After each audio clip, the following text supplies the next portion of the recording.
So when you're talking about dimension analysis, so first a dimension is simply a measurable extent of a particular kind, such as length, breadth, or something like that. Just a measurable extent. That's a dimension. Okay. Now, when you're talking about dimension analysis, what you want to understand is some things like formulas, how formulas come about. So dimension analysis is simply the use of a set of units to establish the form of an equation, or more often to check that the answer to a calculation is correct or not. When you're talking about dimensions, some things can't just agree. For example, they say what is 1 second plus 2 kg.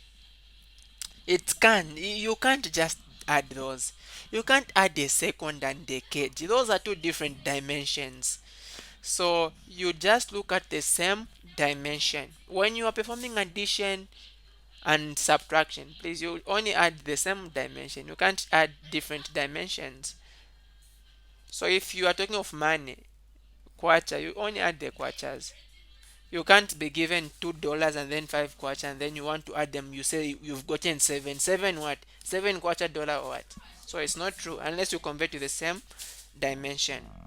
All right. So the first dimensions that we need to know is just three, basically three dimensions that we need to understand. That is length. The dimension for length we are going to be using, of course, what is the SI unit for length? We know the SI unit for length is a meter. That's the SI unit.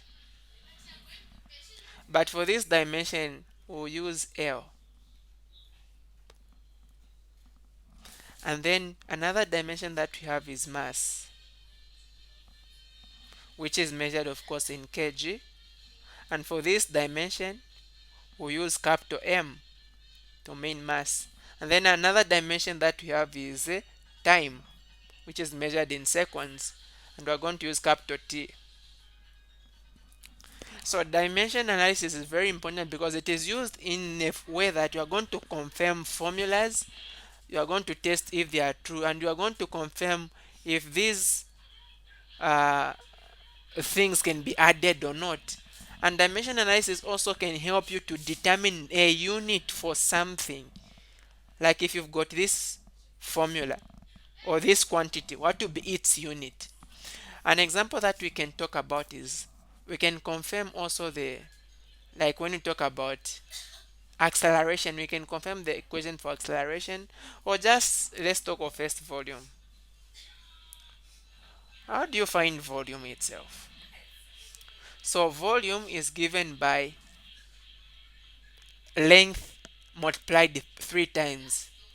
So if you want to get the unit for volume, of course we're saying volume is just length multiplied three times. So that is where it comes from, LBH.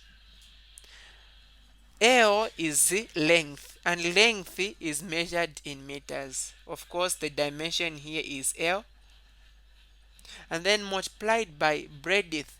Breadth is also length, and that is still L. Multiplied by height. Height is still length, it is also L. So therefore, this is L times L times L, which is going to give us L to the power 3. Okay, so that is why we see that the unit for volume is what? The dimension for length, or the unit for length to the power 3. For example, it can be centimeters power 3, meters power 3, or something like that. We can also deduce a formula, a unit for, let's talk of velocity. We know velocity. How do we find velocity? Velocity is given as distance divided by time. Therefore, we know velocity, which is v. The dimension for velocity is going to be distance. Distance. How do we find distance? What physical quantity is distance? So the physical quantity for distance is length. So all these dimensions are going to express them just in three forms. That is length, time, and also mass. So distance is just length, and for length we are using L. and then divided by time. What is the dimension time we are using? We are using capital T. So volume, therefore the dimension is L, and then this T, because it's in the denominator, I can take it on top. If I take it on top, it becomes T to the power negative 1. So these are the dimensions for velocity. There is only length and also time. There is no mass in the dimensions for velocity. We can also talk about acceleration. We know, how do we find acceleration? Acceleration is given as velocity divided by time.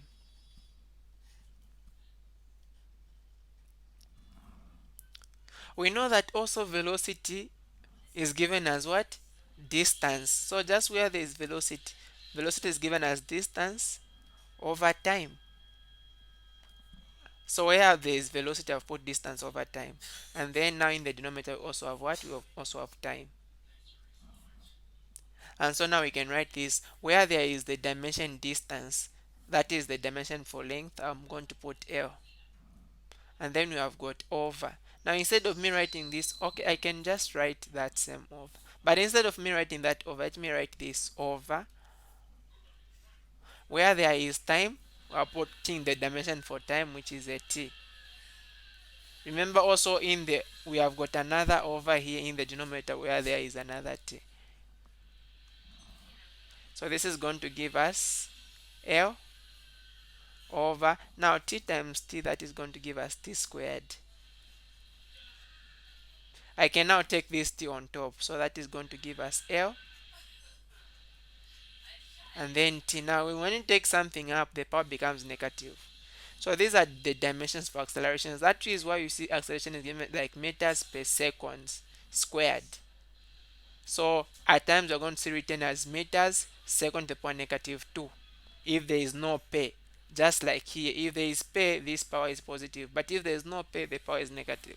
So that is how you deduce a unit for a dimension. Also used to confirm if the formula is correct or not. Okay, you also use this. For example, one formula, I can confirm one formula with you.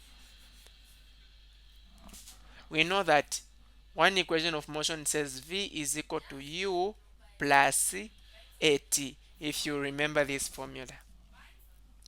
Now velocity, what is the dimension for velocity? Velocity of course is in meter. I mean velocity is distance over time, and distance, the dimension for distance is what? Length divided by time. And that is going to be equal to U is the initial velocity, and the initial velocity is also given by length over time. Like initial velocity is also velocity, which is distance over time, and then plus acceleration. How do you find acceleration? I'm just from deriving the dimensions for acceleration, and that gave us length, and then in the denominator we had time squared, and then we are multiplying this by what? By time. So one time here will cancel with one time, so we're going to remain with length over time there, and that is going to be equal to length over time, and then plus we are going to have length there over, since one time has cancelled down, we're only going to remain with one. And this confirms it. Whenever you add the same dimensions, you are going to get that same dimension that you added.